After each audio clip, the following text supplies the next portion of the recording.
projet de parking gratuit et surtout un projet de parking en zone bleue. Toulon n'a pas de zone bleue. Vous voulez acheter un produit, récupérer quelque chose, il faut automatiquement payer. Donc ça, c'est un projet de zone bleue qui va aider les gens à venir au centre-ville. Et surtout, un projet d'animation ludique culturelle, où on n'est pas obligé, à chaque fois qu'il y a une animation sur Toulon, de mettre la main au porte-monnaie. Là, je me suis procuré, par exemple, le calendrier de jeux provençal pour l'année 2020. Il n'y a aucune compétition sur Toulon. Il n'y a pas de Grand Prix cycliste, il n'y a pas de marathon, il n'y a pas de joute, il n'y a pas de folklore provençal. Tout est oublié. Tout ce qui est populaire est oublié. Donc, quand il n'y a plus de fêtes populaires dans Toulon, qu'est-ce qui se passe? Les gens vont voir ailleurs. Donc, on va remettre des fêtes populaires au centre-ville, refaire venir des gens, faire venir des gens, éclairer les villes, redonner le commerce aux commerçants toulonnais. Même s'il faut des grandes enseignes, il y a aussi un savoir-faire toulonnais que l'on doit mettre en avant. Voilà. Donc, ça va être plus court que tout le monde.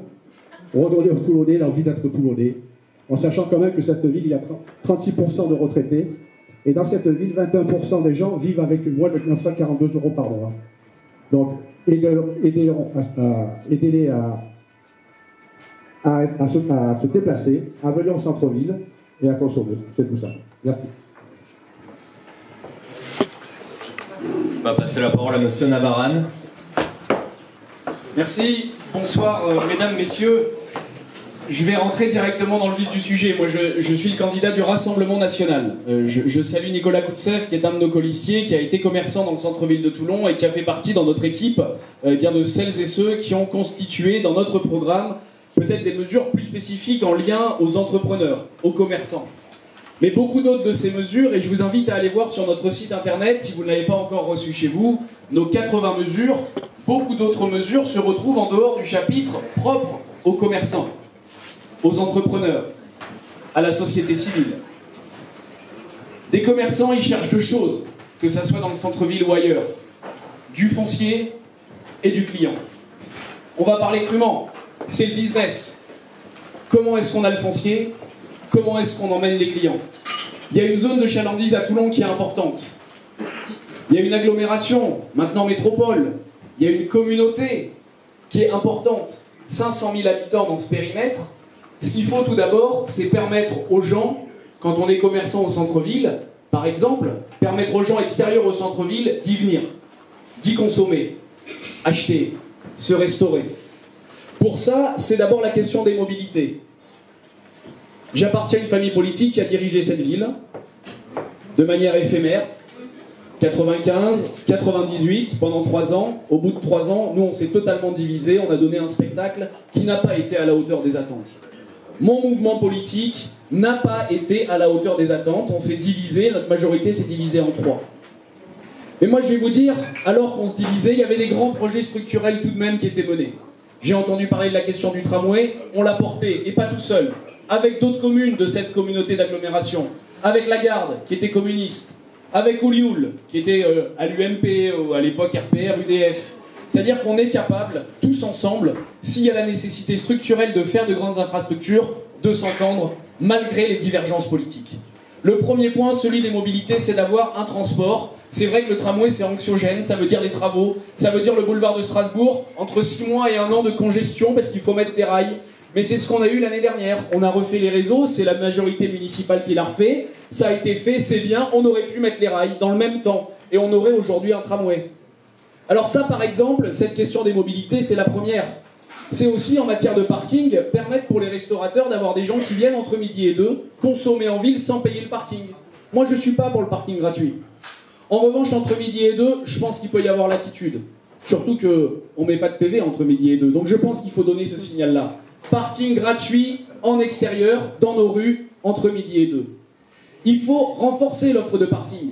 Il y a la carte postale qui est derrière. La carte postale, il n'y a aucune vue mer. La majorité municipale et métropolitaine, avec la CCI, ils ont voulu faire un parking immonde en face.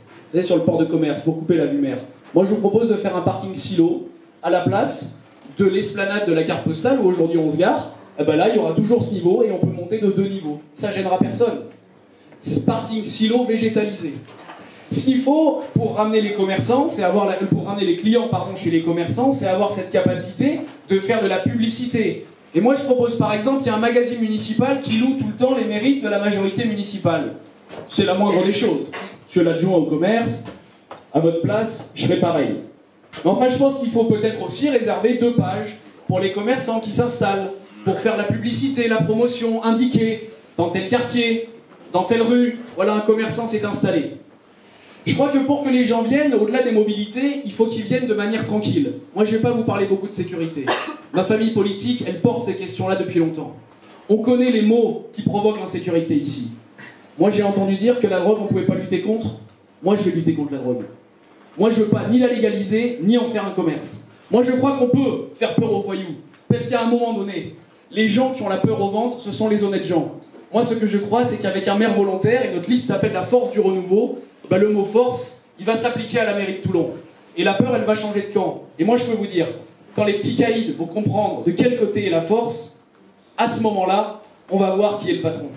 Parce que moi, ce que je crois, c'est que c'est une opposition de volonté. Et qu'à partir du moment où on abandonne 1 pouce de notre terre, 1 pouce de nos rues aux vendeurs de drogue, à la petite délinquance, c'est terminé.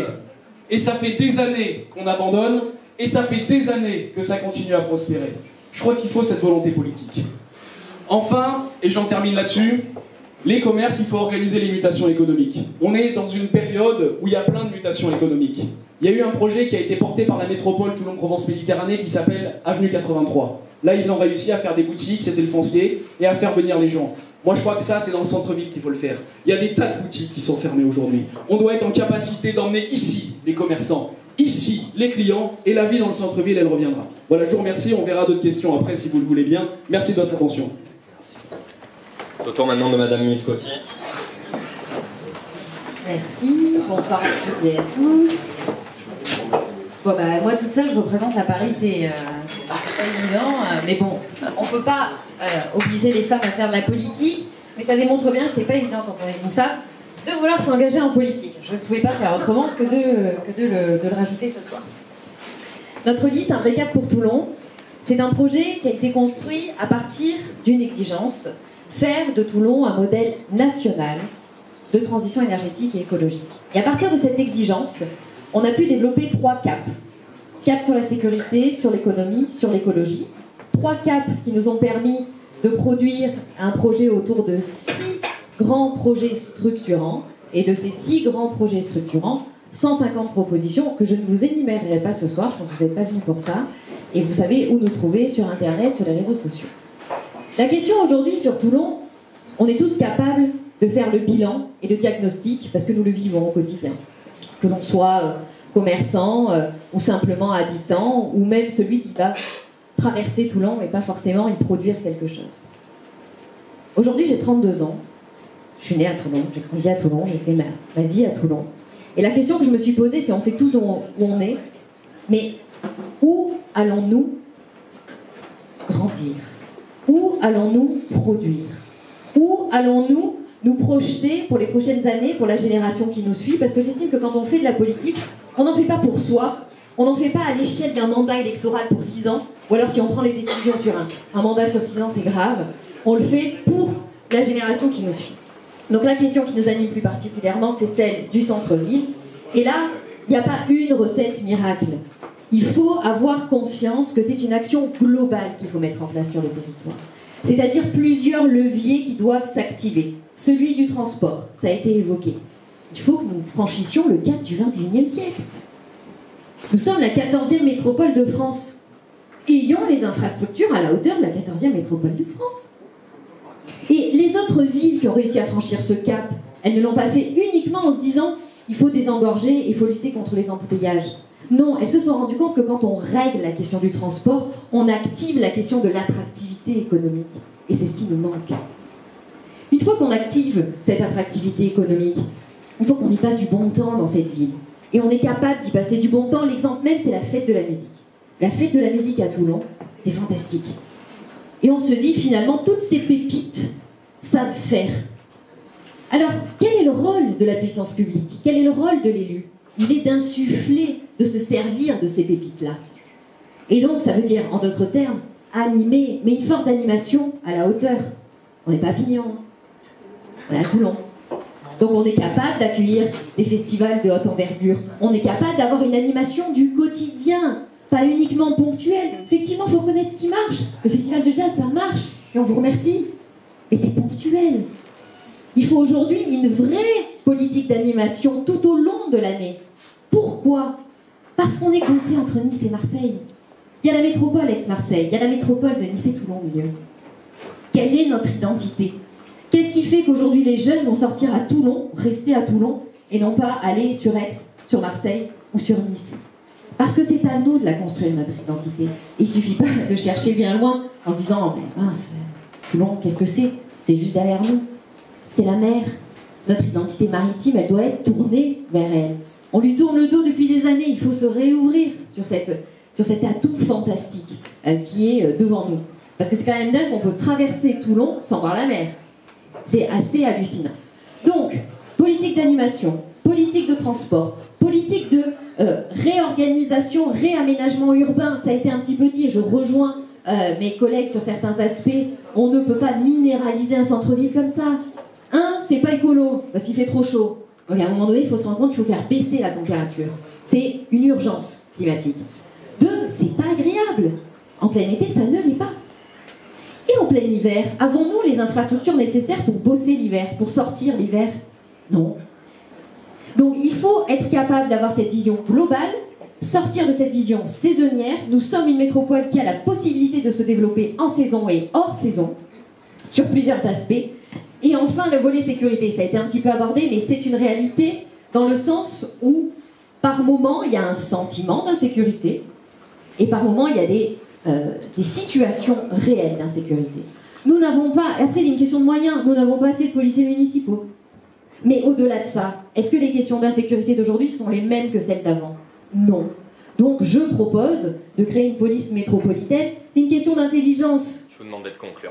Et je termine, c'est une question d'intelligence collective, c'est une mutation de moyens pour avoir une vision globale, notamment sur la sécurité. Donc plusieurs leviers à activer et lutter, et je le dis devant un représentant de la majorité, contre les centres commerciaux extérieurs. Parce que l'avenue 83 bis à Olioul, alors ça, élu ou pas élu, je m'y battrai.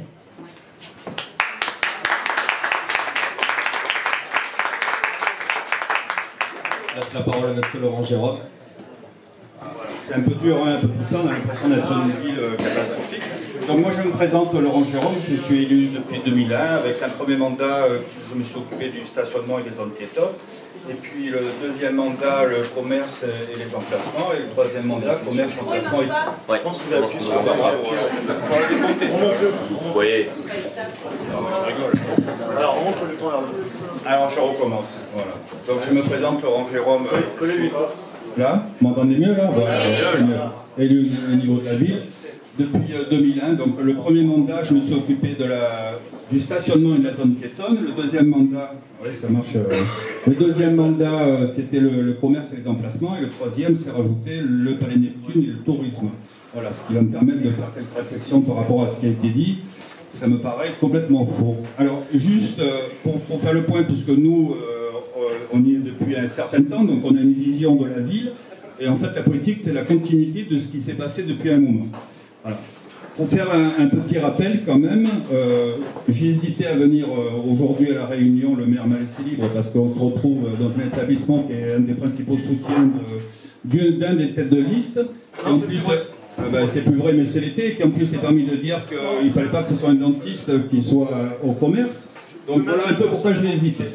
Ce que je veux dire, puisqu'on me parle du centre Mayol, c'est pas cette municipalité qui a fait le centre Mayol. Ça date, ça date de l'époque de Trucy. Il y avait déjà un problème au niveau du commerce, puisque le centre Mayol a été fait par rapport à ce qui s'est passé. Nous avons eu après l'époque Front National, dont M. Navaran n'était pas, mais qui en effet, où il y avait Dominique Michel et certaines personnes que l'on retrouve maintenant.